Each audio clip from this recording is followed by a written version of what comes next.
E amém. Glória a Deus. Glória a Deus. Gente, quero trazer algo para nós nessa noite. Uma palavra intitulada de Muy Amigo. Sabe quando uma pessoa fala, muito amigo esse, hein? É isso que eu quero falar com vocês hoje, tá? Então, abra comigo no Evangelho de João, capítulo de número 11. Evangelho de João, capítulo de número 11.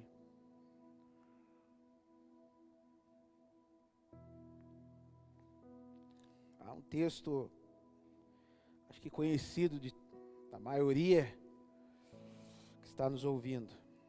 Vamos lá. Estava enfermo Lázaro de Betânia, da aldeia de Maria e de sua irmã Marta. Está Maria, cujo irmão Lázaro estava enfermo. Era a mesma que ungiu com bálsamo o Senhor. Ele enxugou os pés com os seus cabelos. Mandaram, pois, as irmãs de Lázaro dizer a Jesus: Senhor, está enfermo aquele a quem amas. Ao receber a notícia, disse Jesus: esta enfermidade não é para a morte, e sim para a glória de Deus, a fim de que o Filho de Deus seja por ela glorificado. Ora, amava Jesus a Marta e a sua irmã e a Lázaro. Quando, pois, soube que Lázaro estava doente, ainda se demorou 2 dias no lugar onde estava. Depois disse aos seus discípulos: vamos outra vez para a Judéia. Disseram-lhe os discípulos: Mestre, ainda agora os judeus procuravam apedrejar-te e voltas para lá? Respondeu Jesus: não são 12 as horas do dia? Se alguém andar de dia, não tropeça, porque vê a luz deste mundo. Mas se andar de noite, tropeça, porque nele não há luz. Isso dizia e depois acrescentou: nosso amigo Lázaro adormeceu, mas vou para despertá-lo. Disseram-lhe, pois, os discípulos: Senhor, se dorme, estará salvo. Jesus, porém, falara com respeito à morte de Lázaro, mas eles supunham que tivesse falado do repouso do sono. Então Jesus lhes disse claramente: Lázaro morreu. E por vossa causa me alegro de que lá não estivesse, para que possais crer, mas vamos ter com ele. Então Tomé, chamado Dídimo, disse aos condiscípulos: vamos também nós para morrermos com ele. Chegando Jesus, encontrou Lázaro já sepultado, havia 4 dias. Ora, Betânia estava a cerca de 15 estádios perto de Jerusalém. Muito dentre os judeus tinham vindo ter com Marta e Maria para as consolar a respeito de seu irmão. Marta, quando soube que vinha Jesus, saiu ao seu encontro. Maria, porém, ficou sentada em casa. Disse, pois, Marta a Jesus: Senhor, se estiveras aqui, não teria morrido meu irmão. Mas também sei que se mesmo agora tudo quanto pedires a Deus, Deus te concederá. Até aqui por enquanto. Gente, nós estamos aqui diante de um texto que tem muitos mistérios e que tem muita coisa escondida aqui por trás, por isso que eu intitulei essa mensagem de Muy Amigo. A gente tem que entender primeiro o contexto de tudo aquilo que estava acontecendo no background disso aqui, no pano de fundo. Por quê? Quando a gente vai para João capítulo 10, lembrando que o evangelho de João não é um evangelho cronológico na sua totalidade, mas alguns pontos são cronológicos sim. O 10 com 11 é cronológico, ou seja, os acontecimentos narrados no capítulo 10 antecedem aquilo que está escrito no capítulo 11.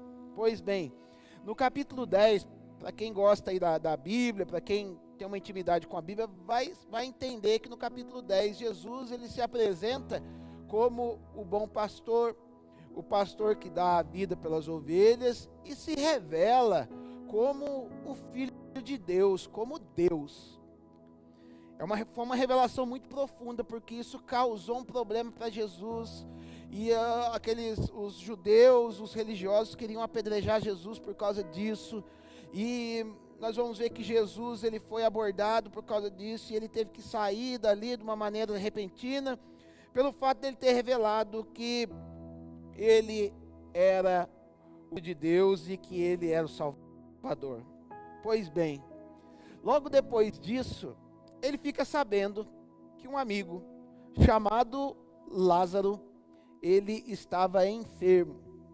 Mas quando nós falamos de enfermo, na linguagem grega tem várias expressões para falar de enfermidade. E essa enfermidade que Lázaro estava, era uma enfermidade que estava o conduzindo à morte. O cara estava moribundo já, ele estava à beira de morrer. Sabe o cara que... Porque existe o enfermo que pegou uma gripe, existe o enfermo que, por exemplo, pegou uma doença um pouco mais grave, tem que ficar hospitalizado aí uns 3 dias, mas existe o enfermo que estava no último fio da vida.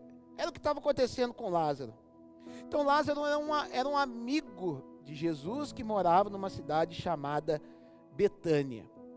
E Betânia era uma cidade próxima do Jordão, uma cidade que não era muito próxima, não era muito próspera. A palavra Betânia quer dizer casa da miséria, para você ter uma ideia. Era uma cidade totalmente diferente de Cafarnaum. Cafarnaum era uma cidade próspera, era uma cidade à beira-mar, era uma cidade onde as pessoas recebiam o melhor ensino. Aqui era uma cidade, era um vilarejo, né, era uma aldeia humilde. E vai falar que Maria, né, as irmãs de Lázaro, elas mandam avisar Jesus, falam, avisa Jesus, vai lá até Jesus e fala para ele que o amigo dele, Lázaro, está enfermo. Pois bem, é justamente aqui que eu quero falar com vocês. Quando aqueles porta-vozes chegam diante de Jesus, né, eles vão lá até Jerusalém, encontram Jesus lá e falam, verso de número 3, Senhor, está enfermo aquele a quem amas. Então veja, perceba para você ver, é aqui que eu quero começar a trazer algumas indagações para os nossos corações, porque nós estabelecemos amizades, nós amamos as pessoas, e muitas vezes esse amor, ele às vezes ele é confundido, ele é interpretado de uma maneira errada, ele é interpretado de uma maneira diferente como Deus interpreta. Porque quando esses homens chegam diante de Jesus e falam, o Lázaro, o teu amigo, aquele que você ama, ele está enfermo. O que eles estavam falando para Jesus nesse momento? Eles estavam falando para Jesus de um amor sentimental, eles estavam tentando tocar nos sentimentos de Jesus, para que Jesus fosse socorrer o seu amigo Lázaro. E uma coisa que a gente tem que começar a entender, que o amor de Deus não é um amor sentimental. O amor de Deus é um amor muito mais completo, é um amor que em primeiro lugar ele se inicia no espírito, e não na área das nossas emoções. Porque nós aprendemos que o amor é um gostar muito. Se a gente olhar para quando as pessoas vão falar de amor, principalmente nos dias de hoje, vai dar uma conotação de alguém que gosta muito de uma pessoa, mas mediante Jesus, mediante Deus, isso não é amor. O amor de Deus, em primeiro lugar, não é um amor emocional, mas também não é um amor puramente racional. Porque Deus não é Deus de extremismos, Deus não é Deus de lado esquerdo e de lado direito do cérebro. Não, Deus, ele é Deus daquilo que vem do alto. Deus, os padrões que são estabelecidos por Deus são aquilo que nós é um plano, é um caminho onde nós devemos andar. E o amor que Jesus apresenta para as nossas vidas não é um amor emocional, mas também não é um amor puramente racional. É um amor equilibrado, onde nós entendemos na racionalidade o que é amor e também nós expressamos a nossa emoção também nesse amor, mas em pitadas, num tempero bem correto, para que a gente não venha incorrer em extremos que tanto para um extremo quanto para o outro vai trazer dano para os relacionamentos. Haja vista que o próprio Deus, ele vai falar que a gente tem que amar os nossos inimigos. Ou seja, se eu tenho que amar o meu inimigo, já cai por terra a questão do amor ser um gostar muito. Porque em momento nenhum Jesus está falando, ó, você tem que gostar do seu inimigo. Não, ele fala, você tem que amar o seu inimigo. Mas percebam, esses homens eles correm tentando cutucar as emoções de Jesus, tipo, eu vou agora com uma cartada, eu vou com um argumento muito forte, para fazer com que Jesus pare tudo que ele está fazendo, para poder levar para a causa que eu estou apresentando para ele. E já percebeu que muitas vezes nós somos assim no nosso relacionamento com Deus, ou até mesmo nos relacionamentos que nos cercam? Nós vamos diante do Senhor em oração e muitas vezes nos derramamos, muitas vezes choramos na presença do Senhor. E quando a gente chora na presença do Senhor, a gente tem a tendência de falar, agora. Entendi, agora eu consegui alcançar o coração de Deus, porque eu verti uma lágrima e eu toquei agora nos sentimentos de Jesus. E pelo fato de eu ter chorado, Jesus vai resolver a minha causa. Ou parece que a gente arruma um argumento muito bom para poder chegar diante de Jesus, e a gente fala assim, ó, com esse argumento, Jesus não vai ter como ficar parado diante da minha causa. E parece que nós nos tornamos muitas vezes como advogados, nós nos tornamos como aquele especialista em leis, especialista em psicologia, especialista em corações para tentar alcançar o coração de Jesus, para fazer com que Jesus se desloque da onde Ele quer que esteja, para vir resolver a nossa causa. E a mesma coisa foi com eles aqui. Ele sai da onde ele estava, fala, o cara está à beira da morte, você precisa ir rápido, se movimenta rápido. Uma coisa que nós temos que entender aqui, eles, apesar de conhecerem Jesus, porque eles chamam Jesus de Senhor, era uma família que tinha amizade com Jesus, consequentemente, eles estavam mandando servos que sabiam quem Jesus era. E a gente vai entender que eles sabiam quem Jesus era, sabiam que Jesus era Deus, até porque uma das coisas que o texto está conectado é justamente com o capítulo 10, onde Jesus se apresenta como Deus. Então não havia dúvida que Jesus era Deus. E percebam para você ver, eles procuram a Jesus, não como Jesus Deus, mas eles procuram a Jesus como um homem que era poderoso.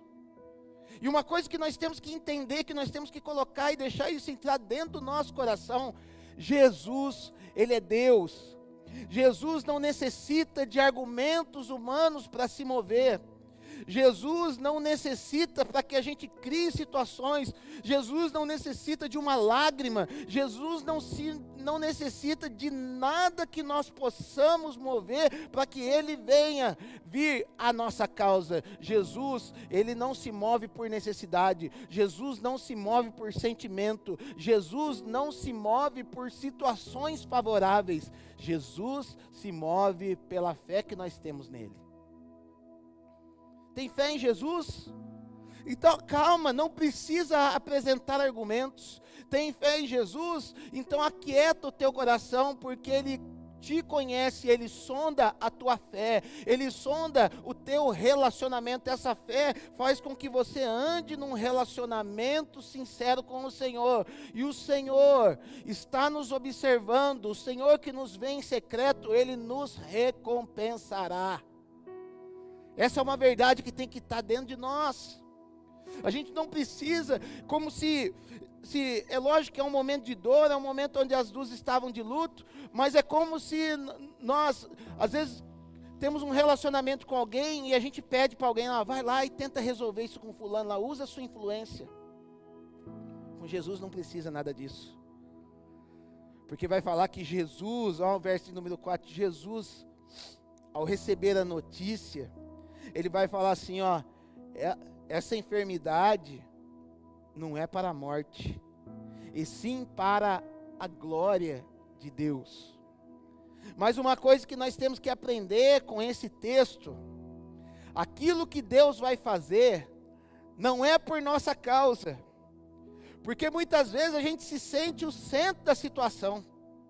A gente tem o grave problema, porque pelo fato de Jesus nos amar, a gente achar que tudo que Jesus vai fazer é por nossa causa. Ah, Jesus, esse período aí da pandemia que está acontecendo aí está difícil. Vem em nosso socorro. Ah, Jesus, esse período aí que a gente está passando dificuldade, Jesus, nós precisamos de Ti. E daqui a pouco Jesus, Ele vem para resolver a nossa situação, Ele vem para poder mover tudo isso, Ele vem para mudar tudo e transformar algo novo, algo maravilhoso para a gente. E a gente começa a se achar a última bolacha do pacote e falar aí, ó, Jesus veio porque a gente se comportou bem nesse período. Ah, Jesus veio porque a gente cumpriu todos os protocolos. Gente, Jesus, Ele vem a nosso favor, Jesus nos ama, Jesus, Ele tem prazer em nos visitar, mas a causa não somos nós, a causa é que o nome dEle seja glorificado em nós. É para que o nome dEle seja exaltado, é para que aquilo que aconteça em mim reverbere em todo o universo e mostrando que só o Senhor é aquele que pode solucionar algo na minha vida, mais ninguém. E a gente vai ver que algumas pessoas muitas vezes se usurpam da glória de Deus, daquilo que Deus fez na vida dele, daquilo que Deus está fazendo e falando, não, foi o meu braço que operou isso, foi o meu diploma que fez isso, foi o meu conhecimento que fez isso, foi a minha capacidade de, entre aspas, andar certo, que atraiu todas as coisas. Não. Tudo aquilo que Deus faz tem um propósito, e o propósito é que o nome do Senhor seja glorificado na terra.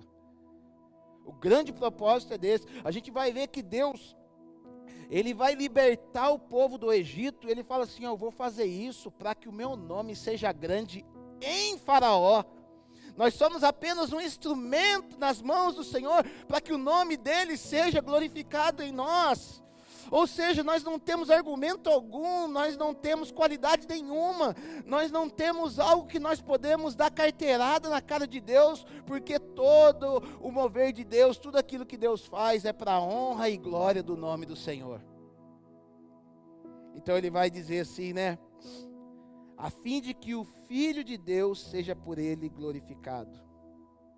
Ora, amava Jesus a Marta e a sua irmã e a Lázaro. Eu acho legal que o texto, ele dá ênfase disso, para que a gente não fique cogitando simplesmente. Ele amava aquelas três pessoas, ele era amigo dos três. Ele era alguém que tinha passe livre, ele era frequentador da intimidade daquela família tríplice, composta de Maria, Lázaro e Marta. Ou seja, eram pessoas que acessavam a intimidade com Jesus. E muitas vezes, quando nós acessamos a intimidade das pessoas,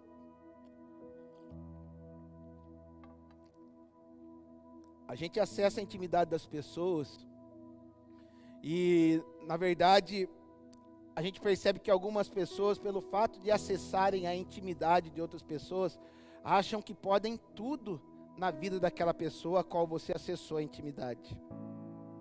E não é esse. A intimidade nós podemos ter na medida de nós poder brincar de uma maneira diferente, mas a intimidade tem ela deve ter os seus limites.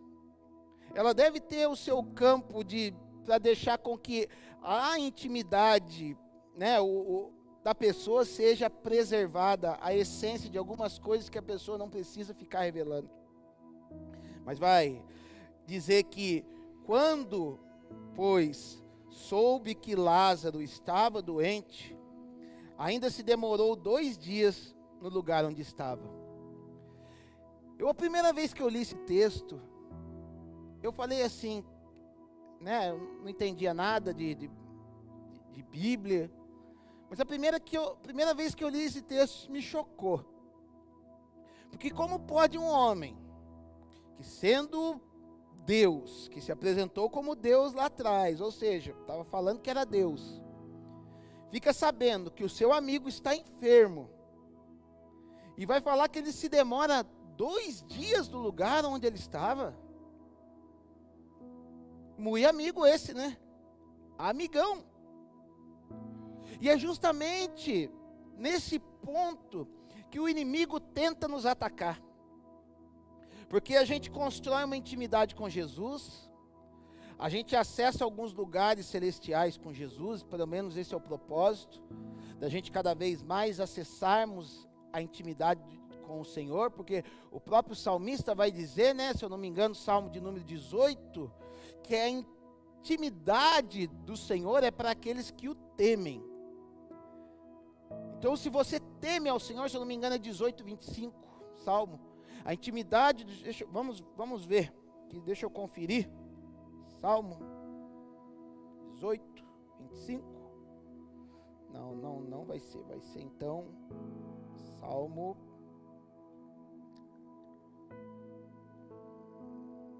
Salmo ao contrário, Salmo 25, 14.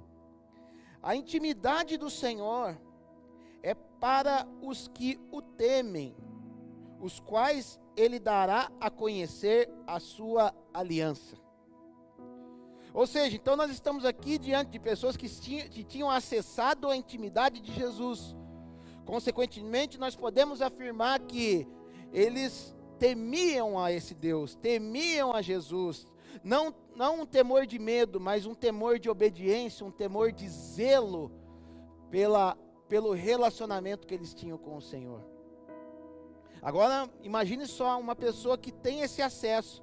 Alguns lugares que nós chegamos ao Senhor e parece que a gente apresenta uma causa diante de Jesus e parece que Jesus, muitas vezes, não está nem aí para aquilo que está acontecendo na nossa vida. Talvez nesse momento que a gente está vivendo, né, um momento em que muitas pessoas estão aflitas, o que vai ser do meu negócio, o que vai ser da minha família, o que vai ser da escola, o que vai ser do meu trabalho, o que vai ser da igreja, o que vai ser de tudo. E a gente está aí clamando por Jesus, já aí há 40 dias, não sei quantos dias já que já faz, que essa praga está assolando o mundo, e a gente está aí clamando, Jesus, nós somos teu amigo. Jesus, nós acessamos a tua intimidade. Jesus, e daí? E parece que Jesus fez assim, né? Parece que a tua causa, né? Eu posso falar no espírito, você que está aí do outro lado. Parece que a tua causa não foi ouvida por Jesus e parece que Jesus parou, né? Jesus cruzou os braços e falou, tranquilo, vou ficar aqui parado os meus 2 dias. Né? Vai falar aqui que ainda se demorou 2 dias no lugar onde estava. Ele ficou em Jerusalém, no lugar onde estava 2 dias, e o camarada lá precisando, contando cada minuto de vida. O aparelhinho, né, se tivesse o aparelhinho naquela época, estava lá, pip, pip.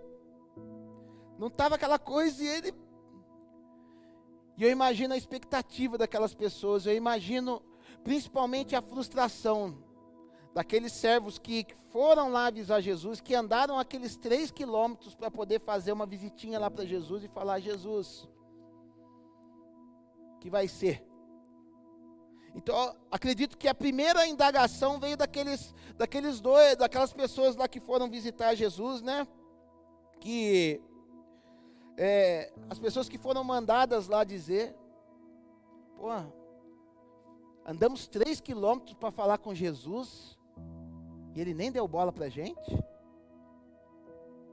Nesse momento, onde parece que Jesus não está fazendo nada, surge algumas indagações no nosso coração, dizendo, o que é desse Deus? Eu servia ele pensando que ele era Deus, Eu me considerava amigo dele, pensando que eu era amigo de Deus, e cadê ele? O que aconteceu? E é justamente nessa lacuna desses 2 dias, que onde o inimigo ele tenta nos afrontar e dizendo: você não serve a Deus?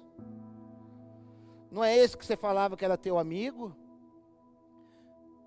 Isso até mesmo nos nossos relacionamentos. Parece que quando nós não, pelo menos nós como pessoas que nos relacionamos uns com os outros, parece que muitas vezes quando nós não suprimos uma expectativa das pessoas que nos procuram, quando nós não fazemos para as pessoas da maneira como elas esperavam que nós fizéssemos, surge aquela pulga atrás da orelha. Mas daí? Será que ele é meu amigo mesmo? Será que essa minha esposa ela é fiel mesmo? Será que esse meu pastor é meu pastor mesmo? Esse foi um tempo de indagação para essas pessoas. Mas Jesus ele não se move ali, sabe por quê? Eu vou falar para vocês. Porque Jesus, ele não se move segundo o nosso calendário terreno. Jesus não se move segundo as nossas expectativas. Jesus, ele se move segundo a fé. Pô, mas pastor, o que está faltando de fé nesse negócio? O que está faltando de fé? Você pode estar se perguntando. Porque o cara fica enfermo, é amigo, estabeleceu intimidade, temia Deus, pediu para alguém chamá-lo, e ele não vem. O que está faltando de fé? É justamente isso. Achamos que fé é um pensamento positivo, onde todas as coisas vão acontecer segundo a nossa expectativa. Mas na verdade a fé, que é o tema da nossa série, é uma palavra chamada emuná no hebraico, que quer dizer fidelidade a Deus. Ou seja, a fidelidade a Deus, ela vai incluir a minha fidelidade, a nossa fidelidade aos planos, ao calendário de Deus, à forma como Deus se move, a conhecer os aspectos, os tempos, os calendários e a forma como Deus se move. Pô, pastor, mas tá indo muito profundo. Pois é, porque já foi dito desde lá de trás que nós perecemos, né? Oséias vai dizer, Oséias capítulo 4, verso 6, que as pessoas pereciam, o homem perece porque lhe falta conhecimento. Conhecimento do quê? Conhecimento de Deus, da maneira como Ele age, dos entendimentos proféticos, da palavra de Deus, da maneira como Ele se move, da maneira como Ele se expressa, da maneira como Ele se ira, da maneira como Ele, até mesmo quando Ele fica quieto. E aqui tem um apontamento profético, porque a palavra de Deus, havia um apontamento profético através da lei, dizendo que durante 6 dias Deus trabalhou, e no 7º descansou. E se essa regra que Deus estabeleceu dos 6 dias e do 7º de descanso, é um apontamento profético. E dentro desse apontamento profético, Pedro, ele vai dizer, na sua carta, na primeira carta de Pedro, capítulo 3, né? Desculpa, 2 Pedro, capítulo 3, onde ele vai falar do fim dos tempos. E nessa fala de fim dos tempos, Pedro, que era um participante da cultura judaica, que via os escritos judaicos, os entendimentos dos profetas, ele diz algo que vai começar a desatar essa chave para a gente entender esse texto aqui, onde ele fala que para Deus, 1000 anos é como um dia, e um dia é como 1000 anos. Ou seja, como nós somos amigos de Deus, como nós temos a intimidade com Deus, nós temos que começar a entender uma coisa: somos servos de Deus dentro de um processo a qual Deus está fazendo na terra. Somos partes, a partir do momento que você se entregou como servo de Deus, porque a palavra de Deus vai dizer que nós nos entregamos a Deus para sermos servos de Deus. Esse entendimento tem ficado cada vez mais obscuro na vida das pessoas. Parece que as pessoas querem ter Deus como servo, mas nós somos servos de Deus, e em sendo servos de Deus, nós fazemos parte de um tabuleiro, onde Deus ele se utiliza de nós para que o nome dele seja glorificado, para que a glória de Deus venha a ser conhecida sobre toda a terra. E Lázaro, como sendo amigo de Deus, fazia parte deste processo. Quando Jesus ele para e fica 2 dias sem fazer nada, sabe o que ele estava falando? Ele estava dando um apontamento profético acerca da sua revelação no mundo. Porque a morte de Lázaro era um apontamento para o pecado que há no mundo. Porque com a morte, com o pecado veio a morte, e a morte passou a todos os homens. Vai dizer ali Romanos capítulo 5, verso 12. Ou seja, aquilo que Lázaro estava passando, a morte que estava chegando na vida de Lázaro, é um significado de pecado, é um apontamento para o pecado. E o pecado entra no mundo justamente quando? No Éden. E a partir do Éden, começa a estabelecer o calendário, a cronologia do agir de Deus sobre esta terra. E quando esse calendário começa a correr, a partir do momento que Deus começa a falar do homem, ali em Gênesis capítulo 1 e 2, na formação do homem, esse cronômetro começa a correr. E esse cronômetro correu de uma maneira tal, 2 dias proféticos que equivalem a 2000 anos. E a gente vai ver que desde o pecado de Adão, até o aparecimento de Abraão, parece que a gente não vê coisas poderosas de forma positiva, mas a gente vê coisas acontecendo na terra de forma a tratar justamente o pecado que estava na terra. Ou seja, Abraão ele surge no ano 2000 antes de Cristo. Abraão aparece no cenário bíblico no ano de 2000 antes de Cristo, ou seja, desde o Éden até o aparecimento de Abraão, conta-se 2000 anos, ou seja, 2 dias proféticos. Ali foi um tempo onde aconteceu, em Gênesis capítulo 6, Deus falando assim, ó, eu vou tirar o meu espírito do homem, porque eu não quero ficar contendendo com ele, porque a natureza do homem é má. Gênesis 6 aparecem gigantes na terra, resultado de coabitação entre demônios e mulheres na terra. A gente vai ver que em Gênesis, a partir de Gênesis 6, vem o dilúvio sobre a terra até Gênesis 9. De Gênesis 9 em diante aparece o que? Torre de Babel. Foram dores atrás de dores. Foram resultados do pecado sobre resultados do pecado sobre a terra, fazendo com que a terra viesse praticamente a morrer, praticamente a adoecer. E onde muitos que falavam de Deus eram zombados até dizendo, cadê o teu Deus? Noé estava lá fazendo a arca dele durante 100 anos lá. Ao tempo que ele pregava os seus pregos, ele pregava a palavra de Deus com cada martelada que ele dava.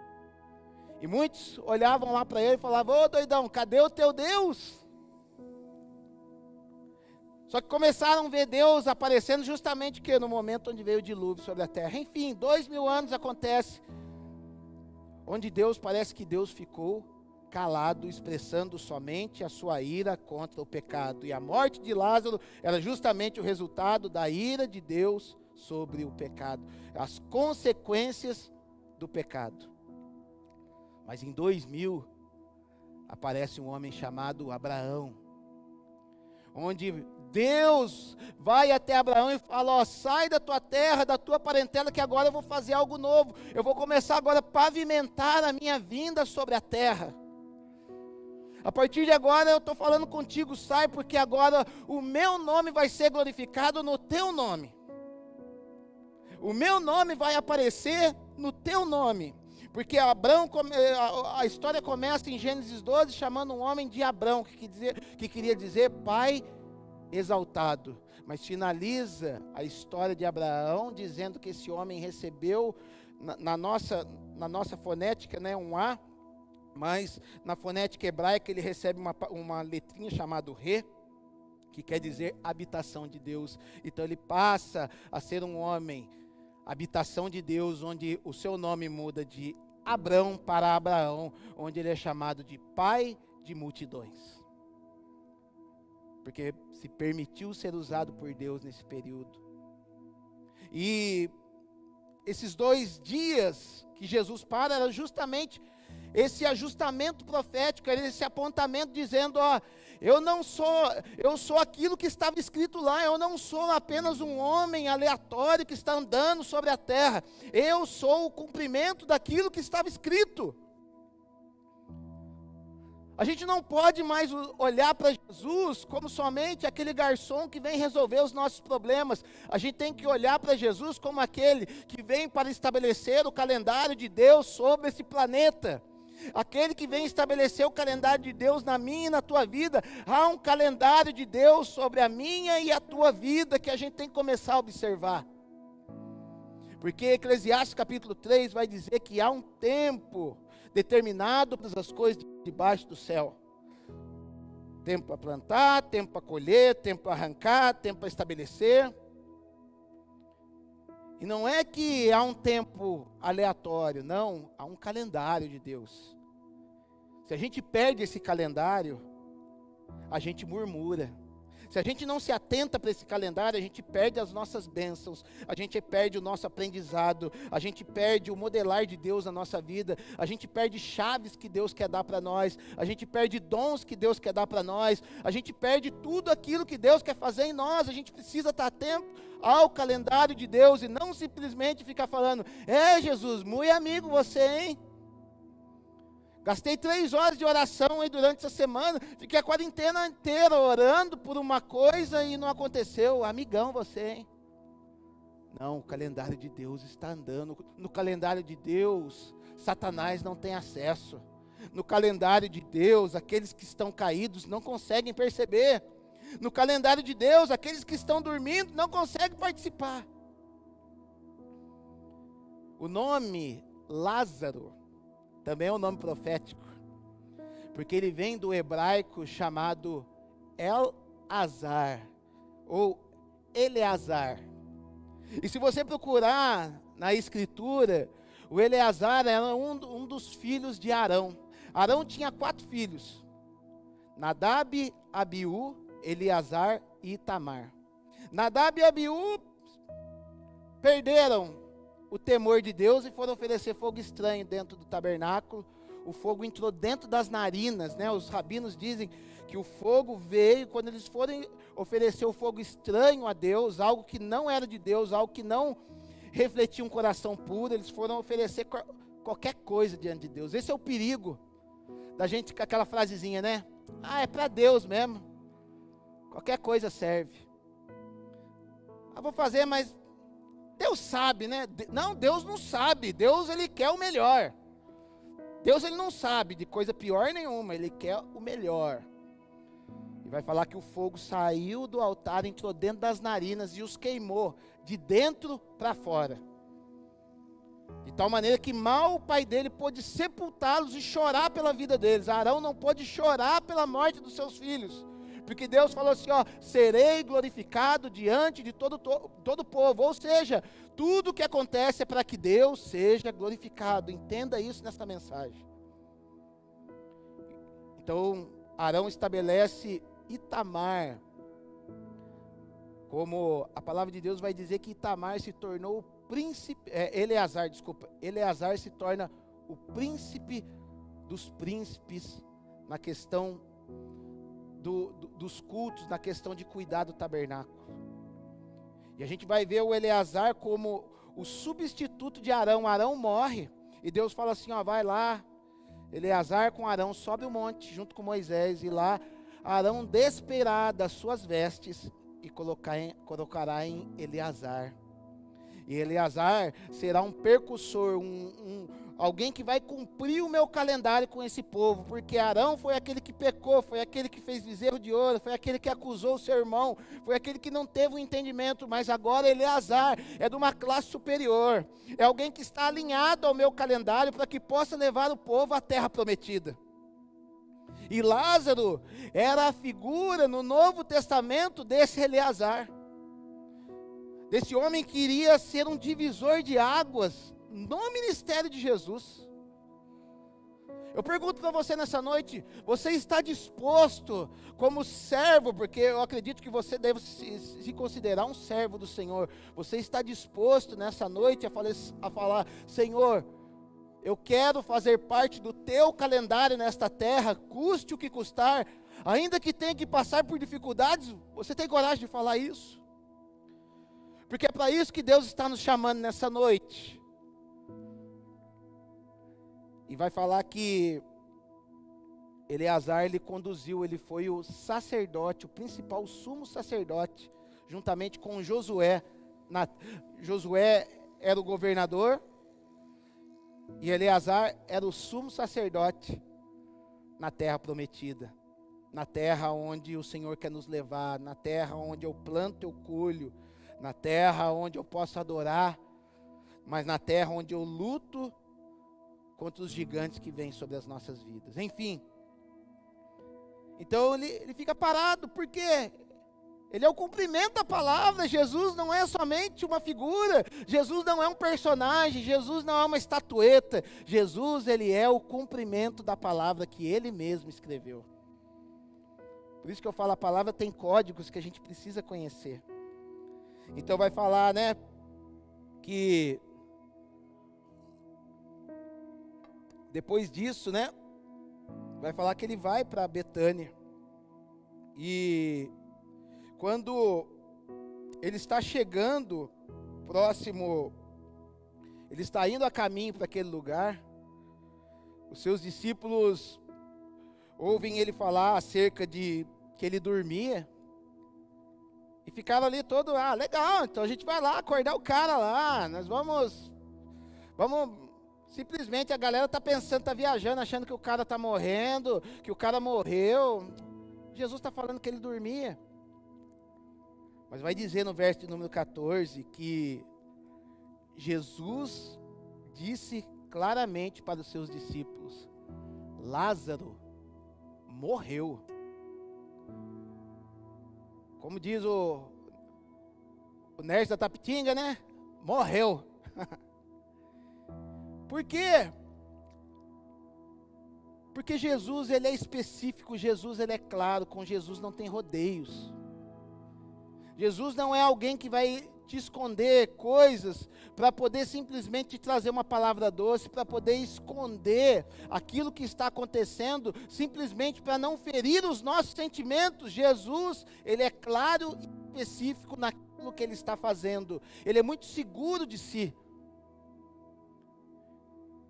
Jesus, ele tem prazer em trazer a verdade à tona, para que a gente venha sair da bolha de uma realidade virtual que construíram ao nosso redor, onde a gente não pode fazer nada, mas ele está falando assim, eu vou ser bem direto com vocês, não tem essa coisa de dormir, não tem esse eufemismo, não tem esse trabalhar de palavras, eu vou ser bem direto, porque eu sou a verdade.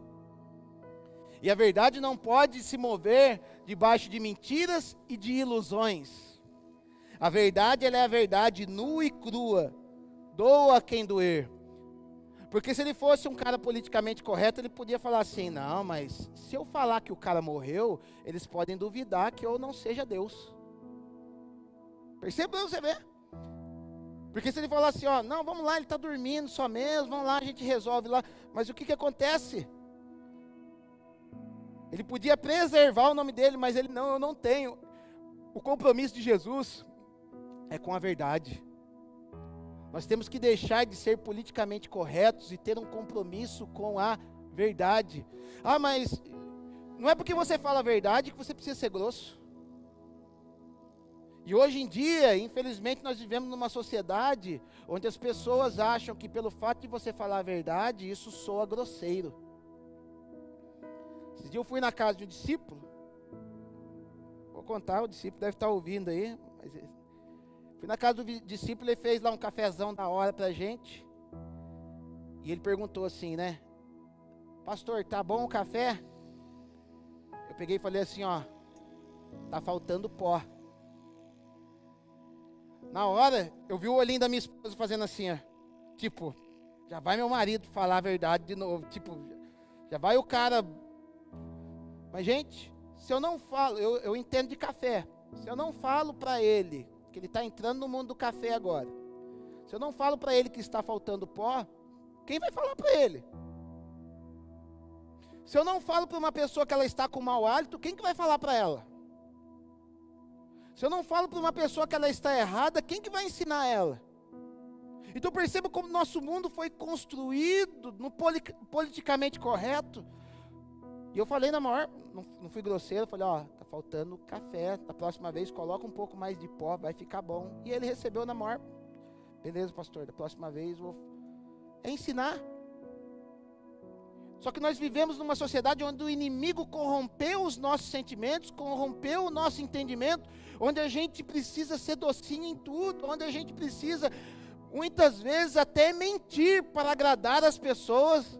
E muitas vezes, quando a gente faz isso, a gente interrompe o processo de crescimento espiritual e o crescimento até mesmo emocional dessas pessoas. Mas Jesus não é assim. Lázaro morreu. A palavra Lázaro, tanto como a El-Azar, quer dizer Deus abençoa. A bênção de Deus, o Deus abençoa, morreu ali. O sacerdote que servia, que era o símbolo de um sacerdócio real, de um sacerdócio perfeito, Eleazar foi pai de Finéias. Para quem não sabe quem foi Finéias, quando o Balaão ele faz todo aquele carnaval lá e faz o povo pecar, todo mundo ali começou a fazer orgias sexuais no arraial, onde começou a trazer praga para o arraial, onde morreram 23.000 pessoas. Mas o filho de Eleazar, chamado Finéias, ele foi lá e começou a matar as pessoas para que a praga se encerrasse no arraial. Ou seja, ele começou a oferecer sacrifícios de pecado. E Deus se agradou de Finéias, falando, a partir de agora a tua geração nunca mais faltará sacerdote em toda a tua história. E nós vamos ver que no final da história do sacerdócio estabelecido como tabernáculo, a família de Zadok, procure saber quem é Zadok. Zadok é o símbolo do sacerdócio fiel na Bíblia. Zadok veio da família de Finéias, veio da família de Eleazar. Quando nós permitimos que a nossa vida seja a extensão da palavra de Deus, Deus ele vai cuidar das nossas gerações. Quando nós entregamos em sacrifício vivo, santo e agradável a Deus, pode ter certeza, Deus vai ter compromisso com a tua geração. O compromisso de Deus não é só conosco, o compromisso de Deus é com a nossa geração. Lembra do Salmo 128? E conhecerás o filho dos teus filhos. Deus é aquele que tem misericórdia até 1000 gerações. Deus ele não tem compromisso com pessoas, ele tem compromisso com gerações. Cara, é muito forte isso. E vai falar que Lázaro morreu. Mas ele fala assim, olha os paradoxos. Eu me alegro porque eu não estava lá. Por que Jesus se alegrava por não estar lá? Porque senão ele não ia permitir, ele ia ser pressionado a não permitir com que o apontamento profético acontecesse. Porque a gente é doido, a gente é louco para receber uma profecia, né? Ai, como eu queria, essa semana mesmo estava lá diante do Senhor. Ai, Senhor, que minha esposa ganhou uma baita de uma profecia essa semana, né? Um chamegão de Deus. Falei, Deus, queria uma profecia também, um negoção bem daquele charamanaia mesmo, né? Só que aqui Jesus está fazendo um convite para que a gente seja a profecia. A gente quer ser abençoado. A gente quer receber algo de Deus, mas parece que a gente foge em participar daquilo que Deus quer fazer. Lázaro era o cumprimento de uma profecia, era o cumprimento de um calendário estabelecido por Deus na eternidade. Então, se ele estivesse lá, isso aí não estava acontecendo. Jesus, ele sabe se mover no momento certo. E digo mais, esses 2 dias que Jesus ficou parado, ele ficou parado para quem o estava vendo de forma corpórea, mas o seu espírito estava se movendo, assim como se moveu nos 2000 anos, onde provocou dilúvio, onde provocou um monte de coisas estabelecidas, e a gente vê que Deus não estava parado, ele só estava derrubando aquilo que precisava ser derrubado.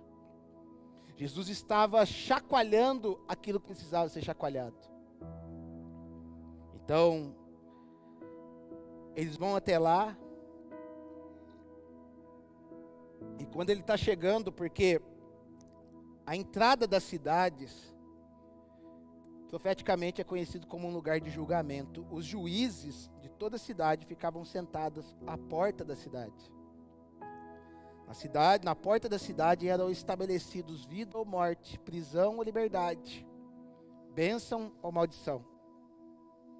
Que a cidade fala do nosso coração, é na porta do nosso coração onde o juízo acontece, é na porta do nosso coração onde eu decido pecar ou não, é na porta do nosso coração que eu decido ser ou não ser, é na porta do coração onde os juízos acontecem.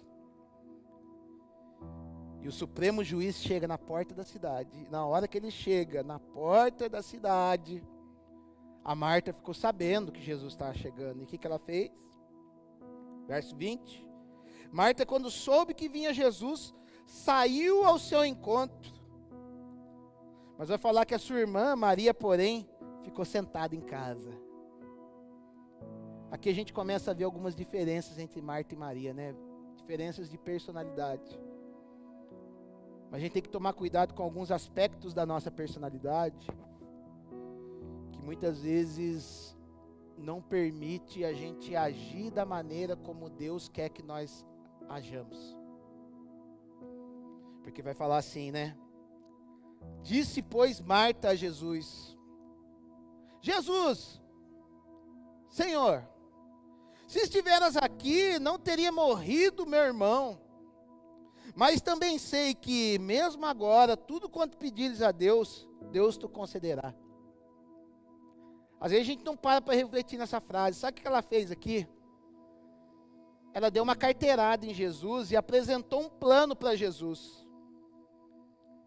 Ela faz aquilo que muitas vezes nós fazemos. Nós vamos diante de uma oração, diante de Jesus, e fala assim: Jesus, o plano está aqui, ó, cumpre aqui, estou aqui, ó, o jeito que é para fazer.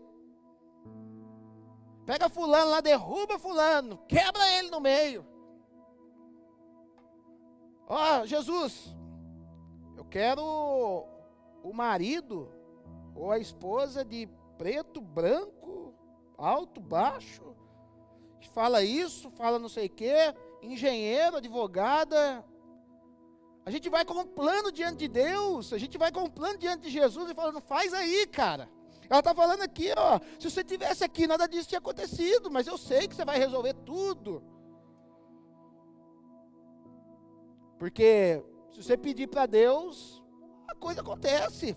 Faz aí, ó, é eu que estou determinando o jeito. E já parou para pensar que muitas vezes a gente coloca diante de Deus e fala: é assim que faz. Ou às vezes a gente chega para as pessoas e fala: é assim que faz, sendo que Deus já estabeleceu um plano. E a gente fica todo magoado quando parece que Jesus não faz do jeito que a gente queria. Dá a impressão que Jesus nos desprezou, falando: ah, não deu nem ouvido para aquilo que eu estava falando. Mas isso reflete o quê? Aquilo que aconteceu lá no Éden. O fato da gente querer ser Deus.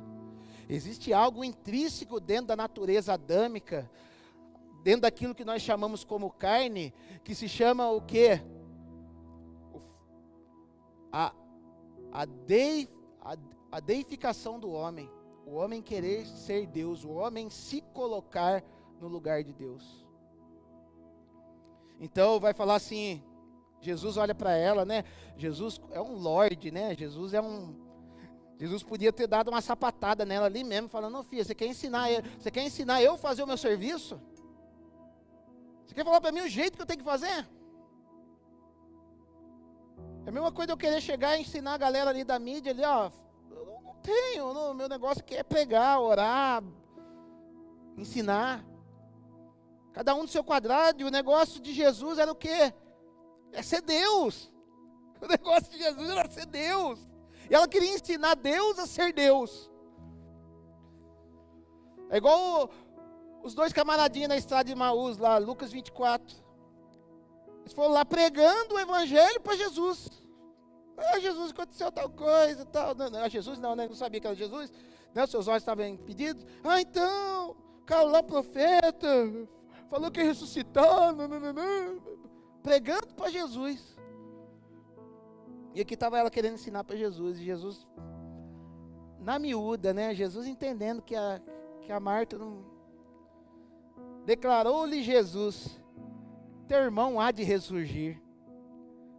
Aí vem ela de novo, querendo ensinar Jesus, querendo dar aula de teologia para Jesus, né? Eu sei, replicou Marta, que ele há de ressurgir na ressurreição, no último dia.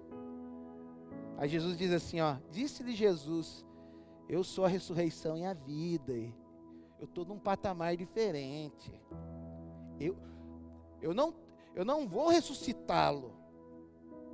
Eu não vou dar a vida para ele. Eu sou tudo isso. E se eu sou, eu não tenho problema de fazer hoje, amanhã, daqui a 1000 anos, porque quem é, ninguém pode tirar isso dele. Se você é filho de Deus, você expressa isso com frutos, para que você possa enxergar. E dentro de si, ninguém pode roubar isso de você, porque você já é, não é algo acessório, é algo que já faz parte de você. Quem crê em mim, ainda que morra, viverá. Isso ele estava falando para ela, ele não estava falando para Lázaro. Se você crê em mim, você não precisa vir aqui dar carteirada em mim. Se você crê em mim, você não precisa me ensinar a fazer o serviço. Se você crê em mim, na hora que você vier orar para mim, simplesmente coloque a tua necessidade, não o jeito que é para fazer. Porque quando a gente vai orar, a gente dá a necessidade e fala para Deus o jeito que é para fazer. Então, Senhor, eu estou precisando de dinheiro.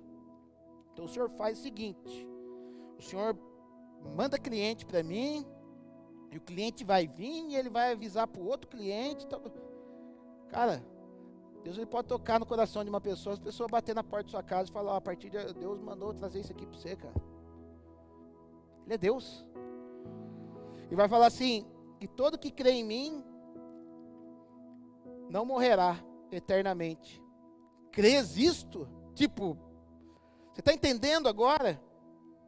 Olha de novo. Sim, Senhor, respondeu ela. Eu tenho crido que tu é o Cristo. Ou seja, ela está falando que Jesus era o Salvador. Cristo é a palavra ungido. Salvador. O Filho de Deus, que deve vir ao mundo. Agora, eu acho muito legal quando, já indo para o final da mensagem, ele vai dizer assim, a palavra diz assim: tendo dito isto, retirou-se e chamou a Maria. O que Jesus fez? Eu não tenho mais nada para conversar com você.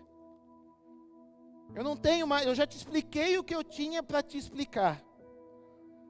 Porque no nível que você está, querendo me ensinar afobada desse jeito, a gente vai ver que Marta é o simbolismo da pessoa afobada. Da pessoa preocupada, o que Jesus vai pensar. E quando nós temos uma amizade com Jesus, eu tenho uma amizade verdadeira com alguém, eu não preciso pisar em ovos, eu não preciso achar o que ele vai pensar, porque a pessoa, a partir do momento que nós somos amigos, ela já não tem mais pensamentos negativos sobre mim, ela não tem cogitações a meu respeito, ela não tem desconfiança acerca de mim. Mas Marta é o simbolismo da pessoa: eu sou teu amigo, eu sei que você é o Cristo, eu sei quem você é, eu sei o teu propósito, mas vai que, né? Vai que você se esqueceu da nossa amizade, vai que eu esteja enganada, vai que. Agora olha a diferença. Jesus se retirou e mandou chamar a Maria. Marta saiu correndo para falar com Jesus. Marta, como eu disse, é o símbolo daquele, deixa eu deixar tudo perfeito, porque o que ele vai pensar? Maria não, ela ficou em casa sentada, porque a amizade dela com Jesus permitia isso, eu vou ficar sentado e ele vai continuar entendendo que ainda sou amigo dele. Porque amizade, amar no céu, não é algo onde nós temos que ficar construindo um cenário, ficar construindo circunstâncias para que nada dê errado. Porque a verdadeira amizade vai permitir erros. A verdadeira amizade vai permitir forçação de barra muitas vezes. A verdadeira amizade vai permitir ser sincero. A verdadeira amizade não tem cogitações estranhas. Então ele vai falar assim, chamou Maria, sua irmã, e lhe disse em particular, né? O mestre chegou e te chama. Perceba que já não é mais Senhor. A partir de agora se torna o mestre. Ele veio para ensinar algo. Porque a pessoa que não tem cogitações, o relacionamento que não precisa pisar em ovos, Jesus ele entra como mestre para poder ensinar. Sabe por que muitas pessoas não aprendem? Porque muitas vezes o mestre não pode falar para ela que Lázaro morreu. Muitas vezes o mestre não pode falar para ela que ela está errada. Muitas vezes o mestre não pode falar para ela que alguma coisa não está da maneira como deve ser, porque se ofende. Mas Maria era a figura da pessoa pronta a sentar aos pés de Jesus para poder aprender. Lembra quando ela ungiu os pés, no capítulo seguinte, onde ela senta aos pés lá de Jesus, ela sentou para aprender de Jesus.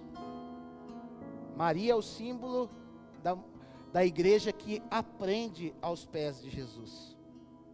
Então ela aparece, o mestre chegou e te chama. Porque ele sabe que você vai aprender. Tudo isso aí que está acontecendo é uma lição, não é um divertimento de Deus. Mas é o cumprimento de uma agenda, onde você entende a agenda de Deus, você vive tranquilo, você vive entendendo o que Deus está fazendo. Porque diz muitas vezes, né, às vezes a pessoa tem preguiça de buscar ao Senhor, tem preguiça de esmiuçar as Escrituras, tem preguiça de escola de sabedoria, e sai, ai Deus, a gente não se entende sim, porque Ele fala, se o meu povo perece por falta de conhecimento, como que Deus não se entende? Deus se entende sim. Então Ele vai falar, ela, ouvindo isto, levantou-se depressa e foi ter com ele. Porque Jesus ele sinaliza, a gente dá uma resposta. A gente não precisa sair correndo sem ele chamar, mas a partir do momento que ele chama, a gente dá uma resposta para ele. Qual é a resposta para o chamado que Jesus está fazendo para você nessa noite? Qual a tua resposta? Você sai correndo? É o que ela fez. Pois Jesus ainda não tinha entrado na aldeia, mas permanecia onde Marta se avistara com ele. Parou naquele lugar, no lugar do julgamento. Os judeus que estavam com Maria em casa e a consolavam, vendo-a levantar-se depressa, seguiram, supondo que ia ao túmulo para chorar. Quando Maria chegou ao lugar onde estava Jesus, ao vê-lo, lançou-lhe-se aos pés, dizendo, Senhor, se estiveras aqui, meu irmão não teria morrido. Perceba, falou a mesma frase que a sua irmã falou, mas falou num contexto totalmente diferente. Ela se derramou aos pés de Jesus, dizendo, Jesus, eu não estou entendendo o que está acontecendo, mas eu estou aqui aos teus pés. Mestre, me ensina, porque a minha adoração reflete o meu coração, um coração de adorador, que adora em espírito e em verdade. Revela para mim o que está acontecendo. Não é uma carteirada falando, nossa, devia ter feito isso. Não, Senhor, me faz entender isso, que eu sei que você é poderoso. E as coisas podiam estar diferentes se você estivesse aqui. Aí olha o que acontece, Jesus vendo-a chorar, e bem assim como os judeus que o acompanhavam, agitou-se no seu espírito e comoveu-se. Aquilo gerou algo dentro de Jesus, aquilo mexeu com Jesus. Porque o que mexe com Jesus não é a nossa teologia, o que mexe com Jesus não é a nossa carteirada, o que mexe com Jesus não é o nosso tempo de oração, o que mexe com Jesus é o nosso coração ensinável, o nosso coração humilde aos pés do Mestre. E não mais para falar, tu é muito amigo, hein? Ou dar esse ouvido para Satanás. E daí, vai falar que, no verso 35, que Jesus chorou.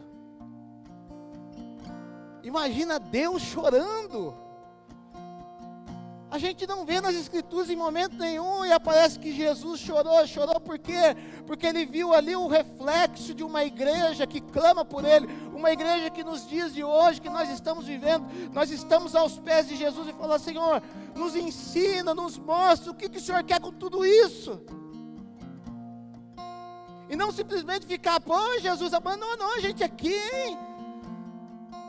Que coisa a gente está vivendo? Não, Jesus, nos ensina o que o Senhor quer com tudo isso. Nos ensina a enxergar o teu calendário. Nos ensina a enxergar o que a gente precisa enxergar, porque a gente... Então, vai falar que os judeus que estavam tudo ali, a plateia, né, vai ver de quanto o amava. Mas alguns objetaram, não podia ir. Olha para você ver, isso é coisa do povão.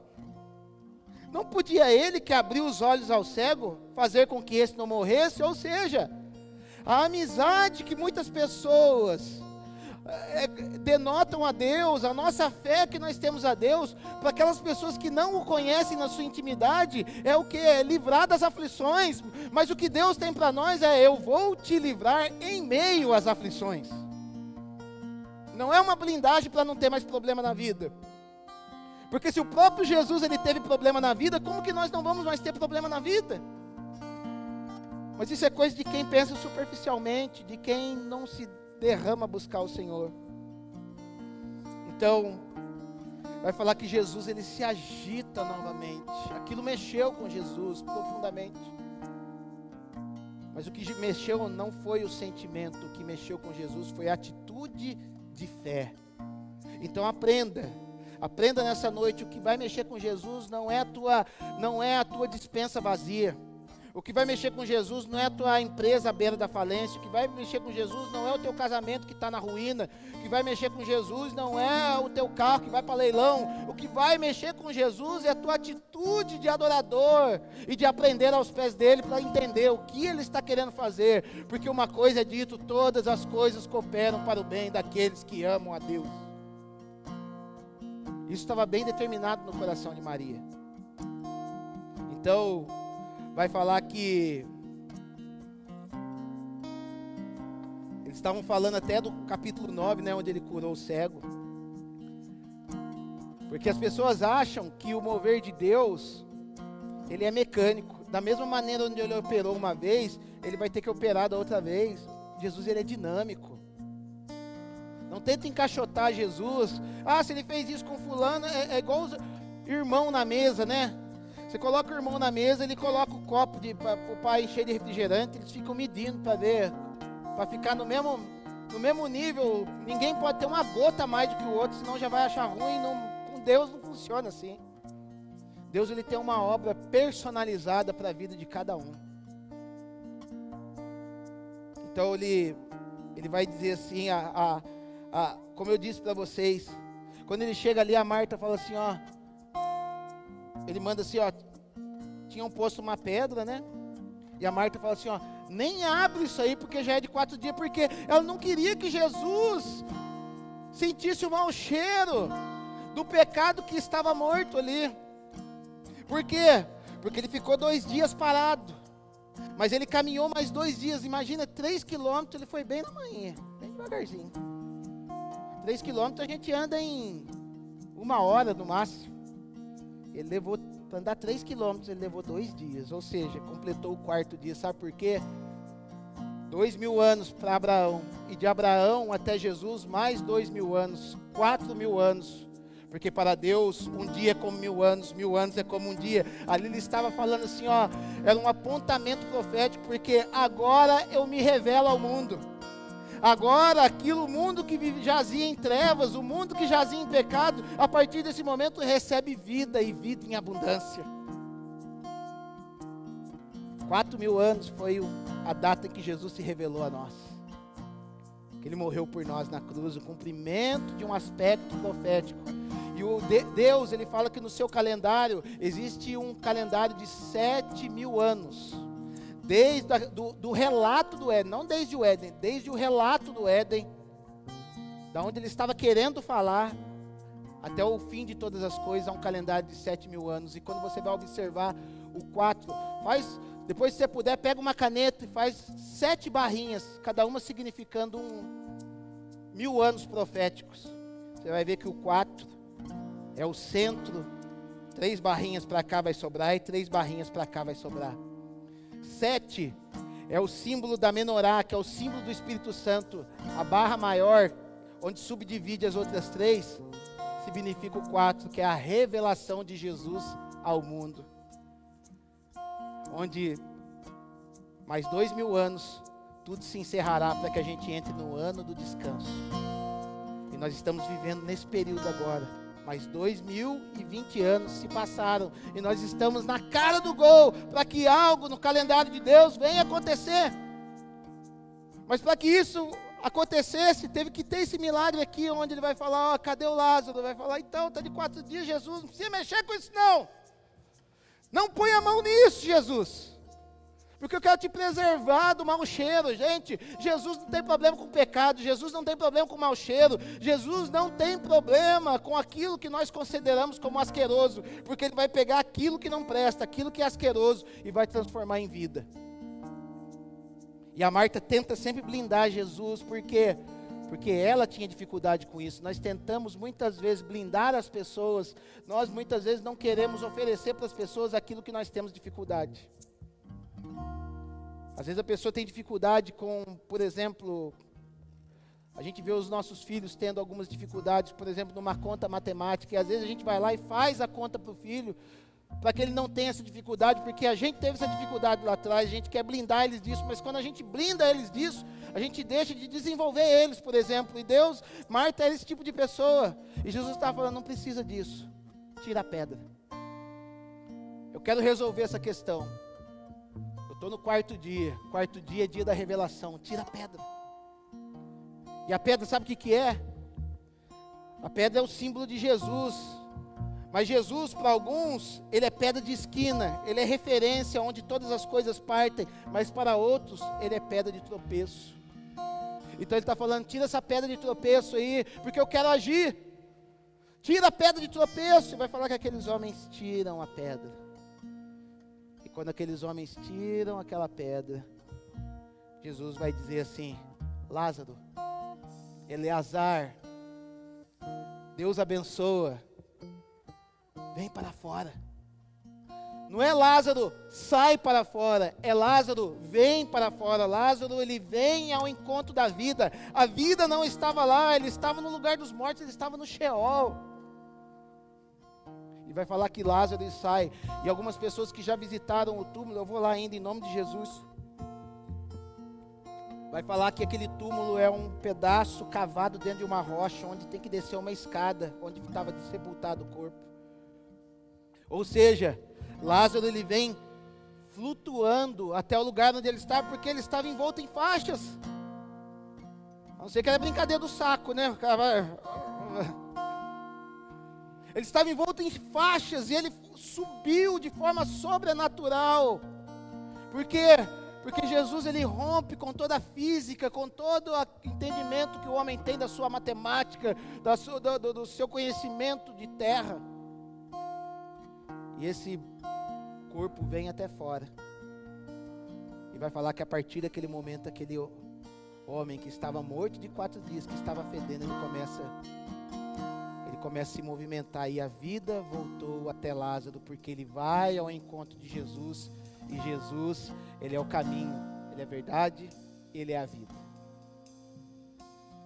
E Jesus fala para eles assim, ó, tira a faixa, não impede ele não,